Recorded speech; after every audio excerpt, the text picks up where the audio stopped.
We are back with Bible in a Minute Chronological Gospels edition, and we're looking at Matthew chapter 1, the genealogy of Jesus. And you're like, genealogies, why? But this is action-packed, folks, because the names of 4 women appear in this genealogy.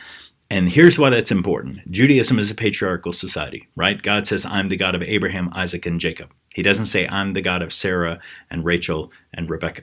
I always get this mixed up. Sarah, Rebecca, and Rachel.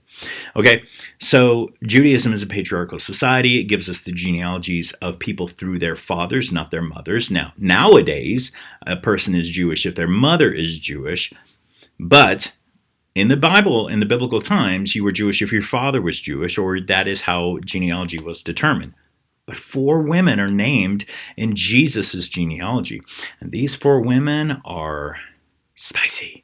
There is stuff going on with them, right?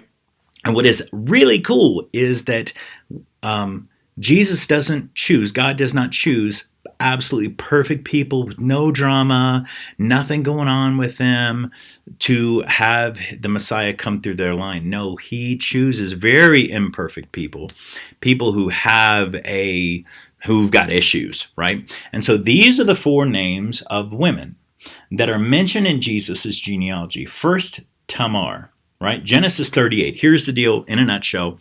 Judah is one of the sons of Jacob. Judah decides to get married, and he has 3 boys, and so his oldest son marries Tamar, right there, Tamar. Genesis 38. We'll get to that. Well, whatever, the Bible does not specify, but Tamar's husband, Judah's firstborn son, does something that is displeasing to the Lord. God kills him. So, but because he didn't have a child with Tamar, in that culture, the second-born son would go in and he would try to raise up a child in his brother's name so his brother's family line would not disappear. So the second son, Onan, goes in and assumes his brotherly duties, but decides to just read the chapter, right?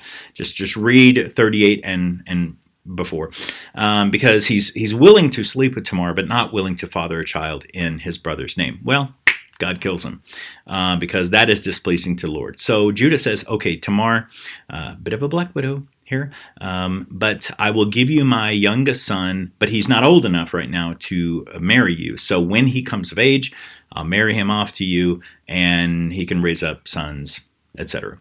Well, Shelah, the youngest son, is old enough, and he's not been given to Tamar. So Tamar, dressed like a prostitute, ends up sleeping with her father-in-law, producing twins. One of those twins becomes the one of the ancestors of Jesus Christ. Again, Genesis 30, very spicy. All right, the second name, Rahab. That name may sound familiar because when Israel is leaving Egypt and doing their conquest into Canaan, the promised land, they come upon the very first city, Jericho, and they realize that they need to spy it out. And this woman, Rahab, helps the spies, keeps them safe, and then she says, look, the only thing I ask is that when you destroy the city, you save me and my family. And they say, anybody in your house, your family, anybody in your house, when we defeat Jericho, will be saved. All right. So really cool story in Joshua, and in Joshua chapter 6, we see that Rahab is saved and her family. Why is Rahab important? Because you may know what Rahab does for a living. She's a prostitute as well. So we have Tamar playing the prostitute, and we have Rahab, the actual prostitute, that are in Jesus' family line. And also, Rahab is a Canaanite, right? She's not Hebrew. She is a Canaanite. Then you've got Ruth in Ruth chapter 1 through 4. What is Ruth? Well, Ruth is a Moabite. And if you go back and read Exodus and Leviticus and, well, really Exodus, Numbers, they talk about the Moabites. Moab was the son of Lot and his daughter. So again, like family drama. This is Jerry Springer in the Bible, basically. But Ruth is a Moabite, and the Moabites mistreated Israel as they were leaving Egypt. They needed to pass through the land. It's some nations they came upon. They're like, hey, we're distant relatives. Like, just we'll buy food, we'll buy water from you. And so some of these nations, including the Moabites, were like, no, you won't. We're not going to sell you anything. You're not passing through our land. Like, we'll fight you if you come here. And so God had said, no descendant of the Moabites will ever enter the assembly of God up to, I think, the 10th generation. And that's probably just hyperbole, basically saying no descendant of the Moabites will ever enter the tabernacle, will never enter the temple, will never be in the presence of God. And yet, Jesus is a descendant of Ruth the Moabite. Now, the fourth name, and I got to fly through this for the sake of time, the fourth name is not Bathsheba. It is Bathsheba, but the Bible doesn't call her Bathsheba. It calls her the wife of Uriah. Uriah was a Hittite, so again, not a Hebrew.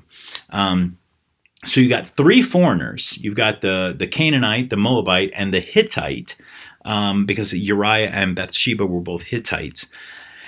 Well, what's interesting, and you probably know the story of David seeing, when the kings go off to war, David didn't. He stayed back.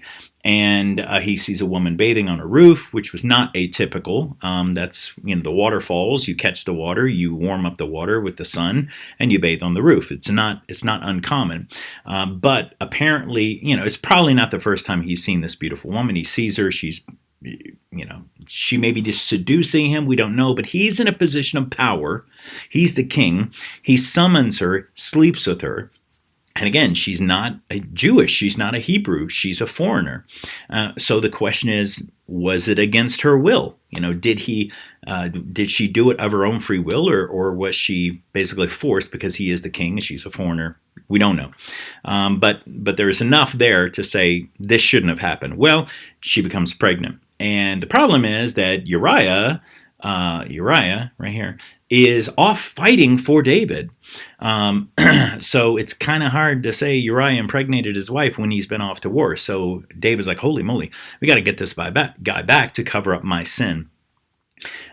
He comes back, but he won't sleep with his wife because he's like, hey, the dudes that I'm fighting with, they're sleeping outside. They're not with their wives. I can't do this.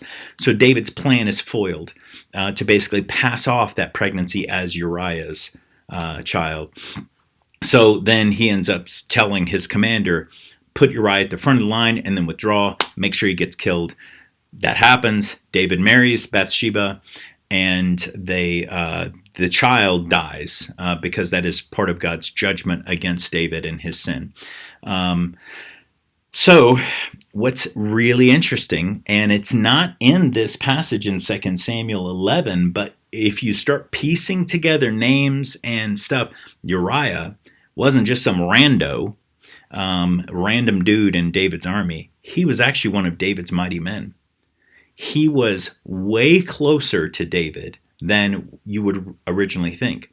And so that's part of one of the reasons why maybe David knew Bathsheba, and he took the opportunity to sleep with her. So these are four names, four women that are in Jesus's family tree. And it's not that the women are scandalous. I mean, that one is. But Ruth is just a Moabite. Like, you can't help where you're born. But she marries Boaz and becomes part of Israel. And but again, all of these women are specifically named by Matthew.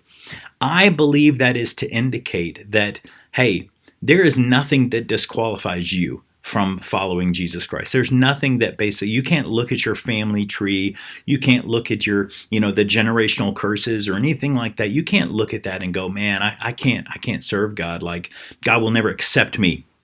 Like, look at these names. Look at the guys. Judah slept with Tamar, and Rahab the prostitute, and Ruth the foreigner, the Moabite, and Bathsheba, and David. And these are all ancestors of Jesus Christ. There is nothing that can disqualify you if it didn't disqualify them and the men associated with all of that drama. So that is the chronological Gospels part. I don't know, because I didn't look before I did this video. So hope you enjoy that.